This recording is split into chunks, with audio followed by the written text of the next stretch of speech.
Hello everyone! So ayan, ginawa ko ulit to pero ibang base naman. So yung base natin dito mga mi, dalawa yung ginamit ko dyan. Unang coat ay Balm T13, second coat ay Balm T14. So why nga ba nag-iiba-iba ako ng mga base color? Unang-una mga mi, ang T13 ng Balm ay very pigmented. So kung matagal na kayo nanonood ng video ko, laging Balm T13 yung unang coat ko and pinapatungan ko ng lighter version yung pangalawa kung gusto ko ng light base, like nude pink, ganon. Pero dito, ang second coat ko nga ay Balm T14.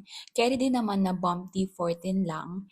Kaso, mag-3 to 4 coats ako kasi ayokong makita yung ilalim, yung kuko mismo. Hindi kasi ako gumagamit ng pat paint gel, mga mi. Basta wala lang, hindi ko lang talaga trip gumamit nun. Basta gano'n, iba-iba naman kasi yung mga nail tech or technique ng nail tech sa paggawa. Anyway, mga mi, naglalak ako dito ng chrome. Yan yung ginagamit kong pang-sealed ng chrome. This is from Annie's. Alam niyo mga mi, very effective talaga to swear. And bet na bet ko yung applicator niya. So, hindi na ko kukuha ng liner brush. And yung cat eye naman na ginamit ko dito mga mi, that's Dusty Rose ng Moonlight Cat Eye ng Born Pretty. So, ayan, ganyan lang itsura niya. Then, flash cure ko. Then, after nyan mga mi, nag-top coat ako. Then, ayan, ang nilalagay ko dyan na pang 3D ay 5-in-1 top coat ng Born Pretty. So, after nyan ng 3D na yan mga mi, no need na mag-top coat.